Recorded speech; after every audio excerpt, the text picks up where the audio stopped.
Catadores de Concha, capítulo 2, Olivia. O fotógrafo chamava-se Lyle Medwin. Era um rapaz bonito, jovem, de cabelos castanhos, fofos, que parecia ter sido cortado com a ajuda de uma tigela de sopa, e um rosto simpático, de olhos gentis. Irradiava algo semelhante a desprendimento, como se fosse um principiante dedicado. Olivia custava crer que tivesse sido vitorioso na profissão escolhida, enfrentando a guerra mortal para vencer, sem ter sido degolado.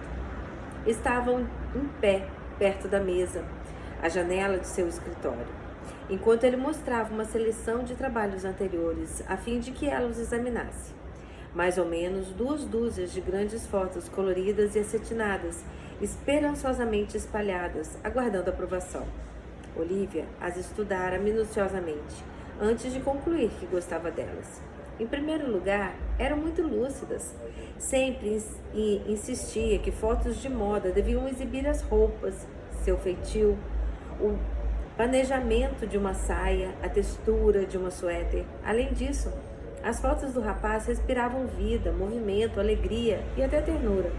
Apanhou uma delas. Mostrava um homem com a corpulência de um zagueiro de futebol correndo em meia onda, vestindo um ofuscante conjunto branco para esportes, contra o mar azul cobalto, com a pele bronzeada e suada. Era a própria imagem do cheiro do ar salitrado, do bem-estar físico. Onde foi que você tirou esta foto? Em Malibu.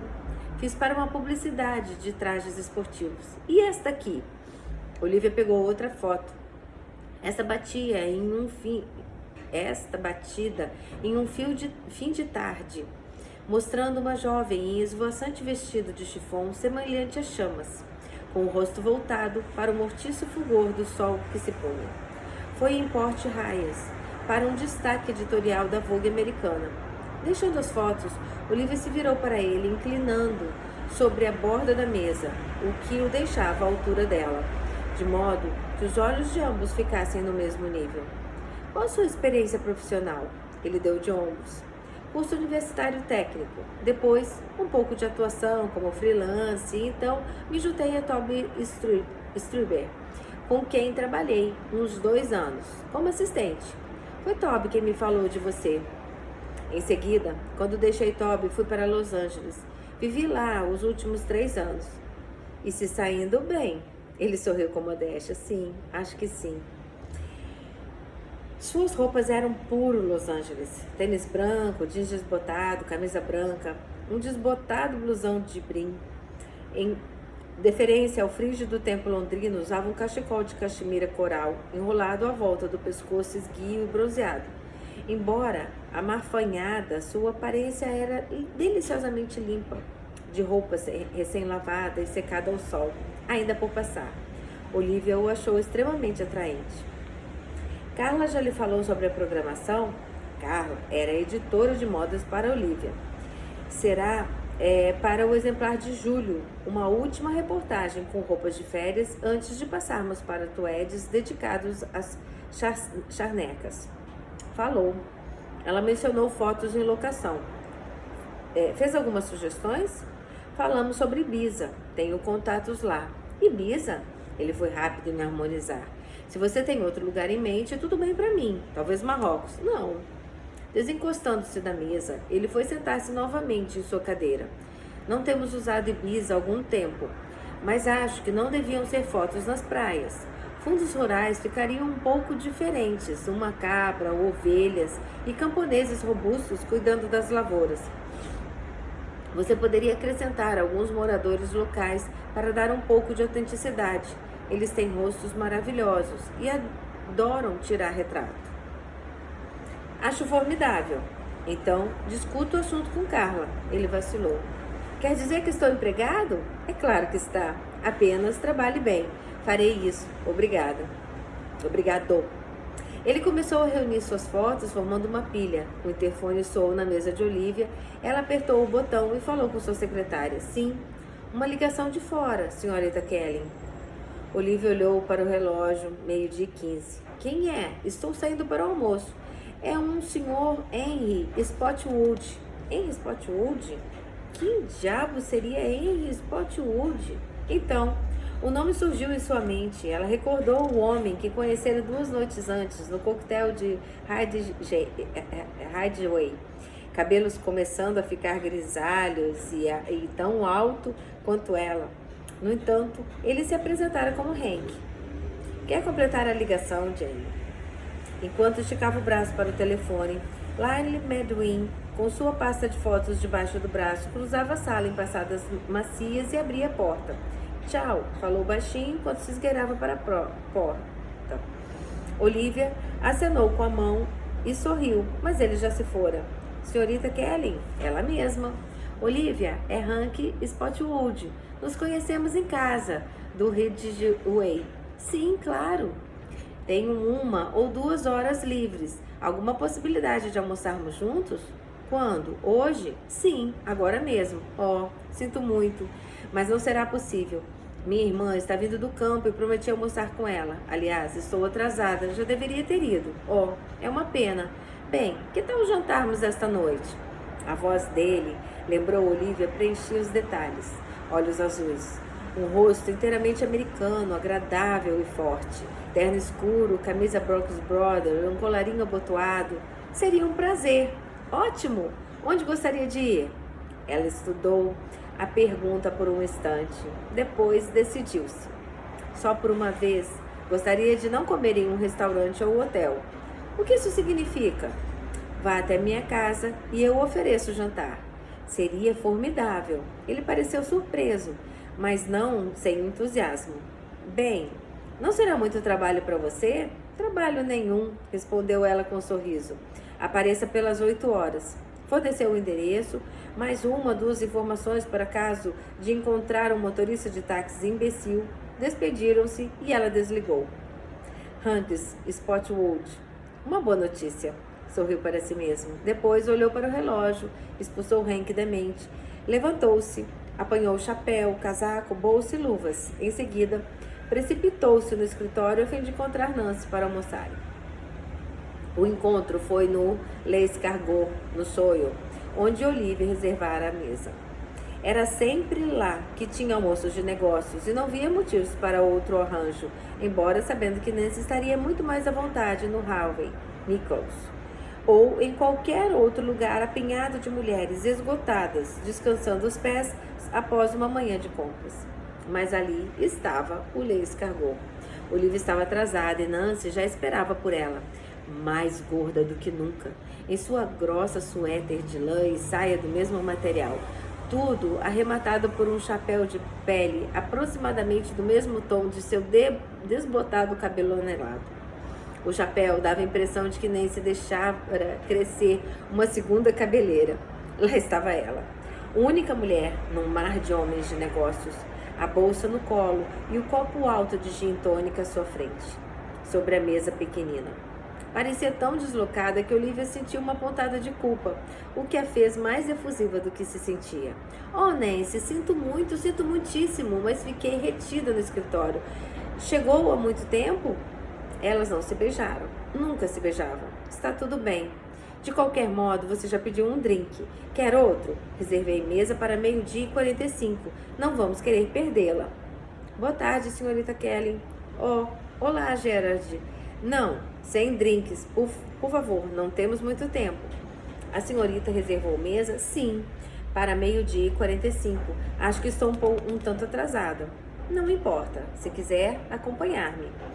Gerard abriu o caminho, mas Olivia esperou que Nancy se içasse da cadeira, apanhasse sua bolsa e sua revista, ajeitando em seguida a suéter sobre o ventre razoável antes de acompanhá-lo. O restaurante estava cheio, aquecido, repleto de ruidosas conversas masculinas. Foram conduzidas à mesa costumeira de Olivia, em um canto afastado onde, após a tradicional e obsequiosa cerimônia, finalmente acomodaram-se em um sofá curvo. A mesa foi aproximada de seus joelhos e apresentando um congestionado cardápio. Um sherry enquanto a senhorita decide? Uma Perrier para mim, Gerard, por favor. E para minha irmã, ela se virou para Nancy. Gostaria de um vinho? Sim, seria ótimo. Ignorando a lista de vinhos, Olivia pediu meia garrafa do branco da casa. E então, o que deseja comer? Você não sabia. O cardápio era incrivelmente comprido e todo em francês. Olivia sabia que a irmã poderia ficar ali o dia inteiro estudando os pratos. Ofereceu, portanto, algumas sugestões. Por fim, Nancy acendeu em um consomê, seguido por escalope de vitela com cogumelos. Olivia pediu uma omelete e uma salada de verduras. Feitos os pedidos, o garçom desapareceu. Que tipo de viagem fez esta manhã? Perguntou. Oh, foi muito confortável, realmente. Peguei o trem das 9h15. Houve um certo atropelo para levar as crianças à escola, mas consegui acomodar tudo. Como estão as crianças? Tentou demonstrar um interesse sincero, mas Nancy sabia que isso não existia. E felizmente não se prolongou. Muito bem. E o Jorge? Também está bem, imagino. E os cães? Insistiu Olivia. Todos ótimos. Nancy começou a falar e então se lembrou. Um deles passou mal essa manhã. Olivia fez uma careta. Não me conte nada, pelo menos até depois de almoçarmos. O garçom de bebidas apareceu, trazendo a perrier de Olivia e a meia garrafa de Nancy. As 2 garrafas foram devidamente abertas e o vinho despejado no copo. O homem esperou. Nancy recordou que deveria provar o vinho e então tomou um gole. Franziu os lábios profissionalmente e declarou que estava delicioso. A garrafa foi depositada sobre a mesa e o garçom retirou-se, com um rosto inexpressivo. Olivia serviu sua água mineral. Você nunca bebe vinho? Perguntou Nancy. Não durante almoços de negócios. Nancy ergueu a sobrancelha, quase arqueando-os. Este é um almoço de negócios? Bem, acho que sim, não é? Não foi o que nos reuniu aqui para falarmos de negócios sobre mama? O apelativo Tati-Bitati, como sempre, deixou Nancy irritada. Os 3 filhos de Penélope a chamavam por nomes diferentes. Noel dirigia-se a ela como mãe. Nancy fazia alguns anos chamava de mamãe, um termo que considerava adequado às suas idades e à própria posição dela, Nancy, na vida. Somente Olivia, de coração duro e sofisticada em todos os outros sentidos, insistia com aquele mama. Nancy às vezes perguntava a si mesma se a irmã não percebia o quanto aquilo soava ridículo. Seria bom começarmos logo, insistiu Olivia. Não tenho o dia inteiro para isso. Seu tom frio foi a última gota. Nancy, que viajara de trem de Gloucestershire para este encontro, que limpara vômito de cachorro e cortara o polegar na lata de ração, nem sabendo como conseguira levar seus 2 filhos para a escola e ainda apanhar o trem em cima da hora, sentiu uma gigantesca onda de ressentimento. Não tenho o dia inteiro para isso. Por que Olivia precisa ser tão rude, tão inflexível, tão insensível? Será que nunca haveria uma oportunidade de conversarem cordialmente como irmãs, sem Olivia tentando a movimentação de sua carreira, como se a vida de Nancy, com suas sólidas prioridades de um lar, marido e filhos, não tivessem qualquer valor? Quando pequeninas, Nancy tinha sido bonita, loura, de olhos azuis, maneira amáveis e, graças à vovó Kelly, roupas bonitas. Era ela quem atraía os olhos, admiração, homens. Olivia era inteligente e ambiciosa, obcecada por livros, exames e conquistas acadêmicas. Entretanto, era feia, recordou Nancy, bastante feia.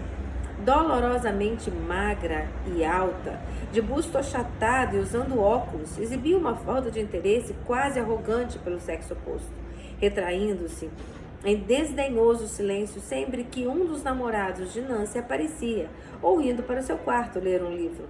Não obstante, Olivia fora redimida por suas feições. Não seria filha de seus pais caso não fosse abençoada com aquelas características. Os cabelos, muito espessos, tinham a cor e o brilho do mogno polido. Os olhos escuros herdados da mãe cintilavam como os de alguma ave, mostrando uma espécie de sardônica inteligência. Então, o que tinha acontecido?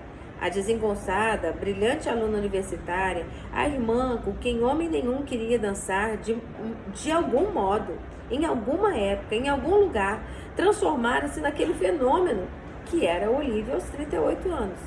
A formidável mulher profissional, a editora de Vênus. Sua aparência agora era tão descompromissada como sempre, até mesmo feia, porém quase aterradoramente chique.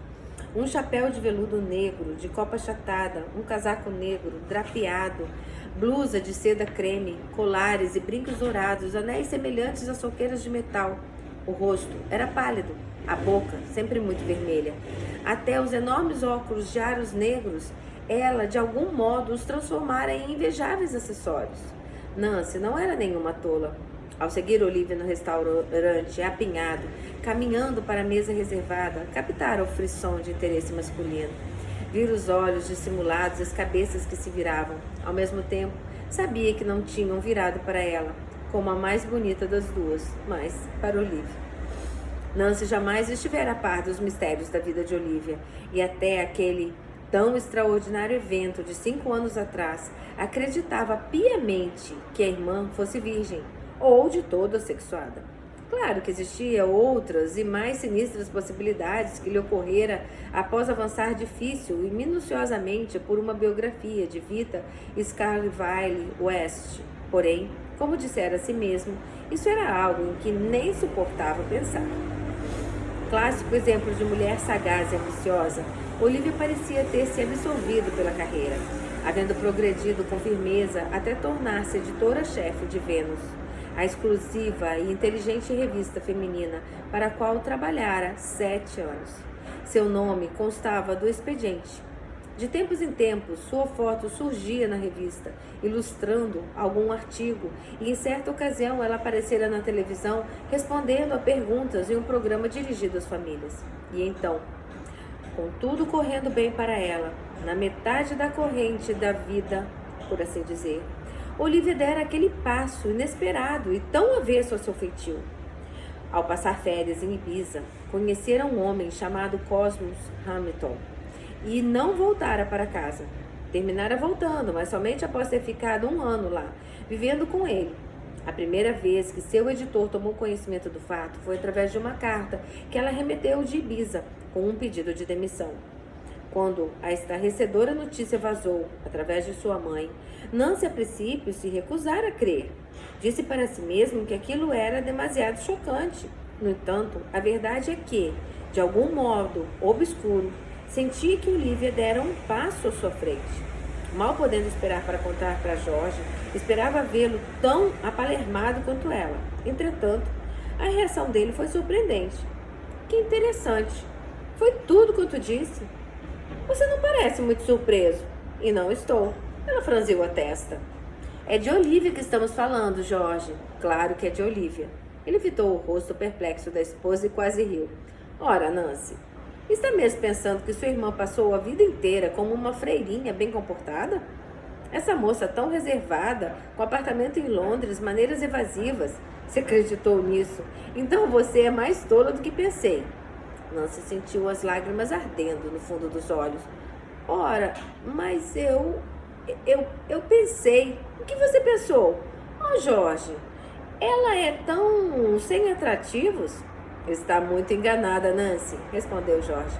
Sua irmã não é, em absoluto, sem atrativos. Pensei que você não simpatizasse com ela. E continuo não simpatizando, disse Jorge, abrindo o jornal e, com isso, pondo fim ao diálogo. Não era do temperamento dele expor uma questão com tanta eficácia, e também não era sua tendência ser tão perceptivo, mas, após digerir o assunto e remoer essa nova reviravolta de eventos, Nancy concluiu que seu marido provavelmente estaria certo sobre Olivia. Assim, aceitou a situação e não teve dificuldades para manobrá-la em proveito próprio. Ser capaz de vangloriar-se sobre o relacionamento tão atrevido era ao mesmo tempo fascinante e sofisticado, como uma antiga peça de Noel Coward. E desde que alguém aludisse à questão da vida em pecado, Olivia e Cosmo forneciam um tema que constituía um excelente tampão nas conversas e jantares com convidados. Sabem como é? Minha inteligente irmã Olivia é extremamente romântica. Abandonou tudo por amor. Agora reside em Ibiza, na casa mais maravilhosa que se desejaria. Sua imaginação corria rédeas soltas, aventurando-se com outras deliciosas possibilidades e esperançosamente grátis. No próximo verão, talvez eu, Jorge e as crianças passemos algumas semanas com eles. Tudo depende dos eventos no clube equestre. É claro, não. Nós, mães, somos escravas do clube equestre. Contudo, embora Olivia convidasse a mãe e Penélope aceitasse alegremente, tendo passado mais de um mês com ela e Cosmos, tal convite jamais foi estendido ao Chamberlain. Nancy nunca perdoou a irmã por isso. O restaurante estava quente demais. De repente, Nancy sentiu que o calor era insuportável. Desejou ter vestido uma blusa em vez de suéter, mas não podendo tirar a suéter, tomou outro gole de vinho fresco. A despeito do calor, reparou que suas mãos tremiam. A seu lado, Olivia perguntava: "Você viu Mama?" "Oh, sim." Ela deixou o copo na mesa. "Fui vê-la no hospital." "E como achou?" "Bem, muito bem, em vista das circunstâncias." Eles estavam certos de que foi um ataque cardíaco? Oh, sem dúvida. Ela ficou sob tratamento intensivo 1 ou 2 dias. Depois a colocaram em uma enfermaria, mas ela decidiu voltar para casa por conta própria. O médico não deve ter gostado muito disso. Sim, ele ficou aborrecido. Foi quando telefonou para mim e disse que ela não deveria morar sozinha. Você considerou uma segunda opinião? Nancy se conteve, a custo. Ele é um excelente médico, Olivia. Apenas um clínico rural. Ele ficaria muito ofendido. Tolice. Acho que não adianta tomarmos qualquer providência sobre uma acompanhante ou governanta enquanto ela não for examinada por um especialista. Você sabe que ela jamais procuraria um especialista. Então, que se faça a sua vontade. Por que lhe impormos alguma acompanhante idiota? E se o que ela deseja é morar sozinha? Aquela excelente senhora Plackett está lá 3 manhãs por semana e tenho certeza de que todos na aldeia andarão por perto, de olho nela. Afinal de contas, já são 5 anos morando lá e todos os moradores a conhecem. Certo, mas suponhamos que ela tenha outro ataque e morra, simplesmente por não haver ninguém lá para socorrê-la. Ou que caia na escada, ou que sofra um acidente com o carro e mate alguém. Imperdoavelmente, Olivia riu. Nunca pensei que você tivesse uma imaginação tão vívida. Afinal, encaremos os fatos. Se ela tiver algum acidente com o carro, a presença de uma governanta não a impedirá. Francamente, não vejo por que nos deveríamos preocupar tanto. Nós temos que ficar preocupados. Por quê? Não se trata apenas da governanta. Há outras coisas a serem consideradas. A horta e o jardim, por exemplo, 2 acres plantados e ela sempre fez tudo sozinha. Plantando legumes e aparando a grama. Tudo! Não é possível que continue com esse tipo de esforço físico. E não continuará, respondeu Olivia. E Nancy franziu a testa. Tive uma longa conversa com ela ao telefone faz algumas noites. Você não me contou isso. E você mal me deu tempo. Falando comigo, ela parecia em ótimo estado, forte e alegre. Disse que achava o médico um tolo e que, se outra mulher fosse morar em sua companhia, provavelmente a assassinaria. A casa é muito pequena e as duas se atropelariam a toda hora, no que concordo plenamente. Quanto à horta e ao jardim, já antes de ela ter chamado aquele ataque cardíaco, havia decidido que dava um trabalho demais. Então, entrou em contato com uma agência local de jardineiros e arranjou um homem para trabalhar lá. 2 ou 3 dias na semana. Parece que ele começa na próxima segunda-feira. Nada disso teve o dom de melhorar o estado de espírito de Nancy. Era como se Olivia e sua mãe estivessem conspirando às escondidas. Não sei se será uma boa ideia. Como sabermos que tipo de pessoa eles enviarão? Pode ser qualquer um. Mamãe poderia ter contratado um homem bom da aldeia. Todos os bons homens da aldeia já estão empregados na fábrica de produtos eletrônicos, em Pudley. Nancy continuaria a discussão, mas foi interrompida pela chegada de sua sopa. Foi servida em uma tigela redonda de cerâmica marrom e exalava um cheiro delicioso. De repente, percebeu o quanto estava faminta. Pegou a colher e estendeu a mão para um cálido e tostado croissant. Após alguns minutos, disse em tom formal: Você nem pensou em discutir o assunto comigo e com Jorge? Pelo amor de Deus, o que havia para discutir? Não tenho nada a ver com a pessoa alguma, exceto Mama. Sinceramente, Nancy, você e Jorge a tratam como se ela fosse senil. No entanto, tem apenas 64 anos, está na flor da idade, forte como um touro e independente como sempre foi. Por que não param de interferir? Nancy perdeu a calma. Interferir? Talvez, se você e Noel interferissem, como denominou, um pouco mais frequentemente, tirariam de meus ombros parte da carga. Olivia ficou gélida. Em primeiro lugar, não me nivele a Noel. Em segundo, se tem uma carga nos ombros, você mesma a inventou e a colocou lá. Não sei por que eu e Jorge nos preocupamos. É evidente que não recebemos agradecimentos. E o que devo agradecer a você? Muita coisa. Se eu não tivesse convencido mamãe de que era uma loucura, a estas horas teria voltado para Cornualha e viveria na casa de algum pescador. Nunca entendi por que você pensou que fosse tão má ideia. Olivia, a quilômetros de todos nós, no outro lado do país. Era ridículo, foi o que disse a ela. Você nunca deve voltar para lá, eu falei.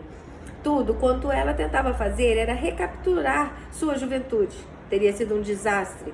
Além do mais, foi Jorge quem encontrou o pau de Moorstadt para ela. Nem você poderia dizer que aquela não é a casa mais encantadora, mais perfeita, em todos os sentidos.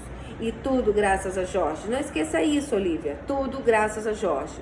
3 vivas para Jorge. Houve outra interrupção a essa altura, enquanto a tigela de sopa de Nancy era removida e servidos os escalopes de vitela e a omelete. O restante do vinho foi despejado no copo de Nancy e Olivia começou a servir-se de salada. Quando o garçom tornou a afastar-se, Nancy perguntou: "E quanto irá custar esse jardineiro? Jardineiros contratados costumam ser dispendiosos." "Oh, Nancy, isso importa?" "É claro que importa. Mamãe poderá pagar a ele?" E mais uma coisa que me preocupa. Mamãe sempre fez tanto mistério sobre dinheiro, embora, ao mesmo tempo, seja tão gastadeira. Mamãe? Gastadeira? Ela jamais gastou um níquel consigo mesma? Sim, mas está sempre recebendo pessoas. Suas contas de comida e bebida devem ser astronômicas. E aquela estufa ridícula que mandou construir no chalé? Jorge tentou dissuadi-la. Seria muito mais proveitoso gastar o dinheiro em vidraças duplas. Talvez ela não quisesse vidraças duplas. Você se recusa a preocupar-se, não é? A voz de Nancy estava cheia de indignação. Nem ao menos considera as possibilidades. E quais são as possibilidades, Nancy? Esclareça-me. Ela poderia viver até os 90. Espero que viva. Seu capital não durará para sempre. Os olhos de Olivia brilharam, divertidos. Você e Jorge receiam ficar com uma pessoa desvalida e dependente nas mãos? Será mais um rombo em suas finanças após terem pago a manutenção daquela casa, que é um celeiro, e matriculado os filhos nos colégios mais caros? Não é da sua conta a maneira como decidimos gastar nosso dinheiro. E também não é da sua conta, da conta de vocês, a maneira como Mama decide gastar o dela. A resposta silenciou Nancy. Desviando os olhos de Olivia, concentrou a atenção em sua vitela. Olhando para a irmã, Olivia viu-a ruborizar-se. Percebeu o ligeiro tremor na boca e nas faces. Pelo amor de Deus, pensou. Ela só tem 43 anos, mas parece uma velha, gorda e patética. De repente, sentiu uma pena imensa de Nancy e certa culpa. Ouviu-se dizendo em tom mais suave e encorajador: "Em seu lugar, eu não me preocuparia tanto." Ela conseguiu um bom preço pela casa da rua Oakley e ainda sobrou uma boa fatia, mesmo depois da compra de pau de Moorstadt. Não creio que o velho Lawrence tenha percebido isso, mas, com uma coisa e outra, ele a deixou bastante bem provida. Afinal, foi ótimo para nós 3 também, eu, você e Noel, pois, falando francamente, em questões de finanças, nosso pai sempre foi um fracasso. Imediatamente, Nancy percebeu que chegara ao fim de suas energias. Estava exausta com a discussão e, além do mais, odiava quando Olivia falava do querido papai daquele jeito. Em circunstâncias normais, teria saltado para defender o morto amado. Agora, no entanto, não tinha mais forças. O encontro com Olivia fora pura perda de tempo. Nada ficara decidido. Sobre mamãe, sobre dinheiro, governantas ou outras coisas. Como sempre, Olivia falava muito mais rápido do que ela e agora deixara com a sensação de ter sido esmagada por um rolo compressor. Lawrence Stein. A deliciosa refeição terminara. Olivia olhou para o seu relógio e perguntou se ela queria café. Nancy quis saber se ainda havia tempo. Olivia disse que sim. Ainda dispunha de uns 5 minutos. Nancy aceitou o café. Olivia o pediu. Relutante, Nancy expulsou da mente as imagens dos deliciosos pudins que vira no cardápio das sobremesas. Apanhou a Jaspers and Queen, que comprara para ler no trem e que agora jazia no assento estofado de veludo ao seu lado. Já viu isso? Folheou as páginas até chegar ao anúncio do Butter Pies e estendeu a revista para a irmã. Olivia olhou de relance e assentiu. Já vi sim. A venda será na próxima quarta-feira. Não é extraordinário? Nancy pegou a revista de volta. Imaginar que alguém queira comprar semelhante horror. Nancy, eu lhe garanto que um bocado de gente quer comprar semelhante horror. Você deve estar brincando. É claro que não estou. Notando a sinceridade perplexa da irmã, Olivia riu. Oh, Nancy, onde foi que você e Jorge estiveram nesses últimos anos? Tem havido um novo, incrível interesse pela pintura vitoriana. Laura Sistine, Alma Tademan, John William Waterhouse estão conseguindo preços enormes nas vendas dos negociantes de artes. Nancy estudou a sombria tela, as aguadeiras, com o que esperava ser uma nova perspectiva. Não houve qualquer diferença. Ora, mas por quê? Insistiu. Olivia deu de ombros. Há uma nova avaliação da técnica desses pintores, o valor da raridade. Quando você fala em preços enormes, o que quer dizer exatamente? Ou melhor, quanto isso alcançaria? Não faço a menor ideia. Dê um palpite. Bem, Olivia mordeu o lábio, considerando. Talvez umas 200 mil. 200 mil por isso? Exato. Mais ou menos alguns quebrados. Ora, mas por quê? Nancy tornou a insistir. Já lhe disse, o valor da raridade. Nada vale alguma coisa a menos que alguém o queira. Laura Sistine nunca foi um pintor prolífico. Se você examinar os detalhes desse quadro, entenderá o motivo. Deve ter levado meses para ficar pronto. E o que aconteceu com toda a obra dele? Foi-se, vendida, provavelmente mal saída do cavalete com a tinta ainda molhada. Toda coleção particular ou galeria de arte pública que seja digna do nome no mundo certamente possui alguma tela de Laura Sistine. Hoje em dia, só de vez em quando um de seus quadros aparece no mercado. E, lembre-se, ele deixou de pintar muito antes da guerra, quando as mãos ficaram tão deformadas que não conseguiam segurar nem mesmo um pincel. Imagino que ele tenha vendido tudo quanto pôde, e bem feliz por vender, até para manter a família viva. Vovô nunca foi um homem rico. Para nossa sorte, herdou do pai um casarão em Londres e mais tarde conseguiu comprar a posse de Carcontage. A venda de Carcontage custou por muito tempo a educação de nós três, e é do produto da venda da casa de Oakley que Mama está vivendo agora. Nancy ouviu tudo isso, porém não com total atenção. Sua concentração oscilava enquanto a mente explorava um tangente, analisando possibilidades, especulando. E quanto aos quadros de mamãe? Perguntou, procurando soar o mais casual que pôde. Está falando de Os Catadores de Conchas? Estou. E dos 2 painéis no patamar da escada. O que quer saber? Se forem vendidos agora, acha que valeriam muito dinheiro? Imagino que sim. Nancy engoliu. Tinha a boca seca. Quanto? Nancy.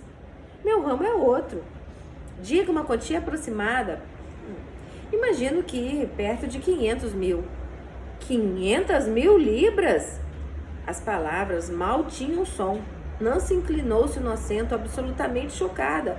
500 mil? Podia ser a soma escrita com o sinal da libra e uma fileira de adoráveis zeros. Naquele momento, o garçom trouxe seu café preto fumegante e oloroso. Pigarreando, ela exclamou novamente. 500 mil? Mais ou menos. Com um de seus raros sorrisos, Olivia empurrou o açucareiro na direção de Nancy. Está vendo? Está vendo? Agora você e Jorge não precisam mais se preocupar com as despesas de Mama. Aquilo foi o fim da conversa. As duas beberam o café em silêncio. Olivia pagou a conta e levantaram-se para sair. Fora do restaurante, uma vez que iam para direções diferentes, chamaram 2 táxis. E como Olivia estava com mais pressa, tomou o primeiro. Despediram-se na calçada e Nancy a viu ir embora. Enquanto almoçavam, começava a chover bastante forte, mas Nancy, parados debaixo do aguaceiro, mal percebeu. 500 mil. Seu táxi aproximou-se, disse ao motorista que a conduzisse à casa Harrods. Deu uma gorjeta para o porteiro e embarcou no veículo. O táxi pôs-se em movimento. Recostada no assento, olhando para Londres, que desfilava do outro lado da janela do táxi, ela nada via, nada conseguia de seu entendimento com Olivia. Porém, o dia não fora em vão. Podia sentir o coração batendo com a secreta excitação. 500 mil de libras.